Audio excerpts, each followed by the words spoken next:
hits continued and the greatest musical accolades were bestowed upon the band. They picked up 7 smash hit awards, including the prestigious Best Haircut Award for Mark. Within a space of a year, it all went off. It was an amazing time for pop. The band were proving that they weren't just about good looks and personality. They had a basic but essential ingredient in the recipe for success. They wrote good songs. Well, Gary did. I guess now it's time. These are great pop songs that you could play in 20 years' time and they'll still sound really good. The main talent in Take That was Gary Barlow, because he wrote the songs, and as Barry Manilow said, if you write the songs, you earn all the money. Gary made an absolute bloody fortune and the others didn't. Thank you very much. Not only was he getting all the money from the songs, Gary had another money-spinning opportunity. If the other band members wanted to use his mobile phone, they'd have to pay £1. That seems kind of weird. If Gary was doing that, it's no wonder that people were getting kind of annoyed with it all. Yes, their strength was also their weakness. Gary had the money and the power, and the others were being frozen out. Cracks were starting to show.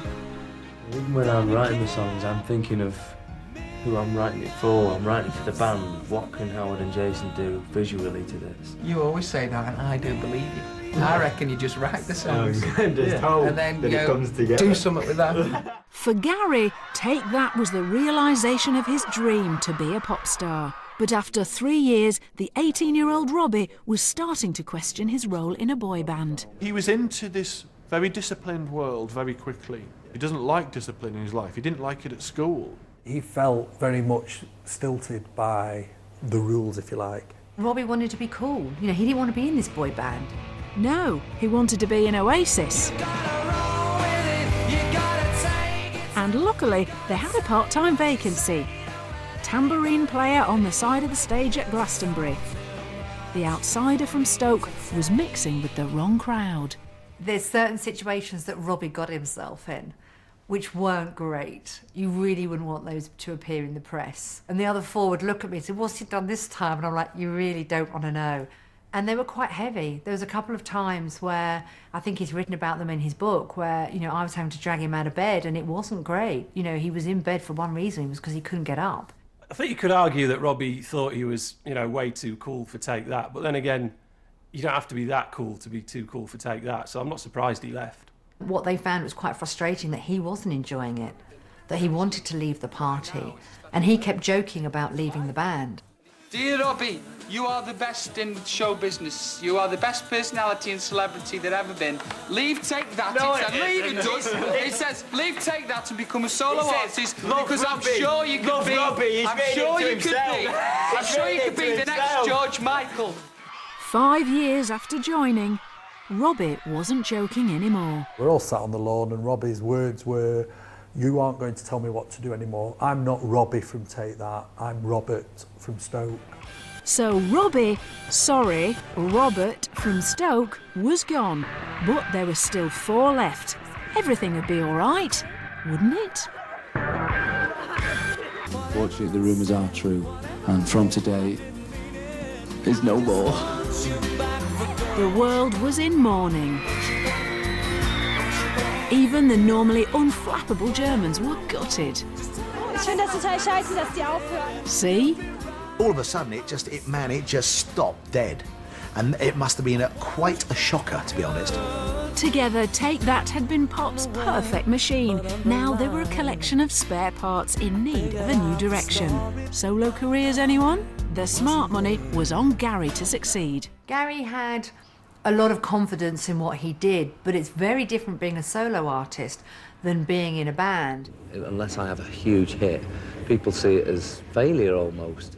Because when there's reference to the band, how can you ever compete with that sort of success? There was now a serious rivalry between him and Robbie, so Gary got a head start by tweaking his old pal's contract. Am I allowed to cheer for myself? No, not really. OK. Gary wanted a clause in there to say Robbie can't release his first solo single until Gary's solo single. There weren't 4 lads dancing about looking sexy anymore. There was just Gary, clearly thinking about serious things like love, eternity, where the rest of the band were, who this woman was, and how he wasn't allowed his bacon fries anymore. Robbie was serious too. Serious about smoking, drinking, and being ridden like Seabiscuit by Liam Gallagher. Robbie sort of went through all that wobbly time, literally put on loads of weight, and he went very druggy, and he just lost the plot. You get in a band, get dead fit, leave a band, lot of booze, and then you just become really unfit. And these don't now. Take That had been loved for their normal, down-to-earth ways. They wouldn't keep you up after midnight, but Robbie would. He launched his solo career with a late-night press conference and more of his hilarious impressions. Oh, you guys! Press love Robbie because he's always going to give them a headline. Can I ask, Trey? Well, these. He'll always have something that they can write about the next morning. The smoking damage my singing voice. It stunts my growth. Liberation from Take That's clean-cut lifestyle got him locked up in rehab for drug and booze problems. Oh, the irony. I'm appalled at the turnout. When Michael Barrymore had a problem, there was thousands outside his house. See ya. With Robbie, it was hit or miss. I think, was he ever going to have another hit? We forget that actually he wasn't having hits. Yes, if he was going to make it outside the band, he'd have to do more than drink, smoke and tell jokes. He'd probably have to sing a bit too. Rob's management called me and said, we think he needs a vocal coach, and we know that you do the body form advert. So Rob called me and he said to me, sing the body form ad. And so I just said, put your phone away from your ear, and I sang, whoa, body form for you. And he in turn went, fuck, and put the phone down. And 2 minutes later, I got a phone call from his management saying, he wants to see you now. Bingo! A voice, a song and a whole new audience. Who needs Take That anyway? I remember sitting in my local pub and Angels came on and everybody was singing it at the top of their lungs. And when you have grown 20-year-old men singing a song like that, you know that kid from a boy band has broke away. And of course, when Robbie's doing well, you think, do we really need Gary? And that was it, he was gone.